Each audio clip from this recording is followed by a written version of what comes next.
সাজ্জাদা যেগুলো আছে আপনার জায়নামাজ, প্রায় জায়নামাজে কিন্তু ছবি থাকে, কাবাল মুশাররফার ছবি থাকে, মসজিদে নববীর যে আপনার কুব্বা যেটা গম্বুজের ছবি থাকে, প্রায় জায়নামাজের ছবি থাকে। কিন্তু এখন আবার বিভিন্ন ওলামায়ে কেরামরা বলছেন যে ছবি যাতে না থাকে এরকম জায়নামাজ কেনার জন্য এবং পড়ার জন্য।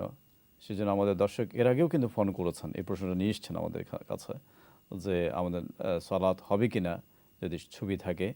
আবার একটা সম্পূর্ণ প্রশ্ন নিয়ে আসেন যে পা যদি লেগে যায় তাহলে কিন্তু কি গোনা হবে কিনা। নবী করিম সাল্লাল্লাহু আলাইহি ওয়াসাল্লামের সময় তো জায়নামাজ ছিল, তাই না? এবং সেই জায়নামাজে মসজিদের গম্বুজ বা কাবা শরীফের কোনো সূরা বা ছবি ছিল কিনা আমি পাই নাই।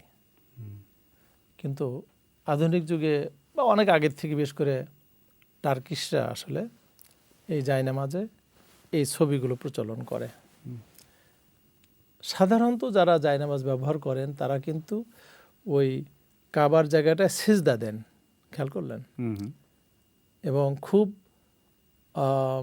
বেখেয়ালি লোকজন ছাড়া সাধারণত ওখানে কেউ পা দেন না।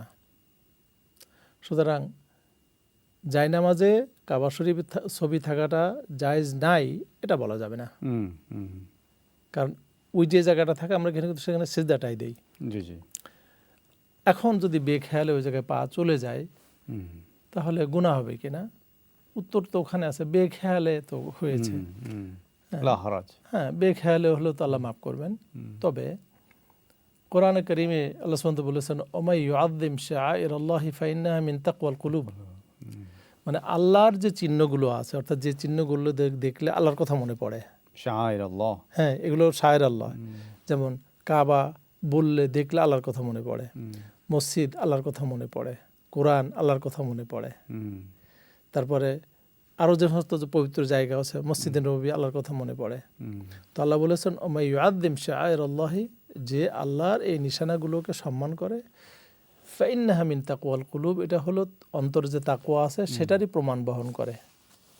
সুতরাং যদি কেউ ইচ্ছা করে এটাকে অসম্মান করে সেটা কুফরির পর্যায়ে চলে যেতে পারে, কিন্তু আল্লাহু মুস্তাআন, কুফরির পর্যায়ে চলে যেতে পারে। সুতরাং আমরা ব্যালেন্স এইভাবে করি, চেষ্টা করব এই কাবা শরীফের ছবি ছাড়া জায়নামাজ ব্যবহার করার। কারণ এই দুর্ঘটনার রিস্ক আমি কেন নিতে যাব?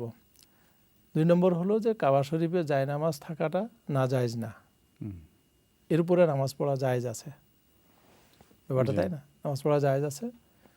আর যদি কোনো ক্রমে দুর্ঘটনাবশত সেখানে পা পড়ে যায়, আমরা ইস্তিগফার করব এবং সতর্ক থাকব যে ওখানে যদি আমরা পা না পড়ে। আমরা সালাত করব, সালাতের শেষে আমরা ওটা ভাঁজ করে আবার সুন্দর করে আবার রেখে দেব।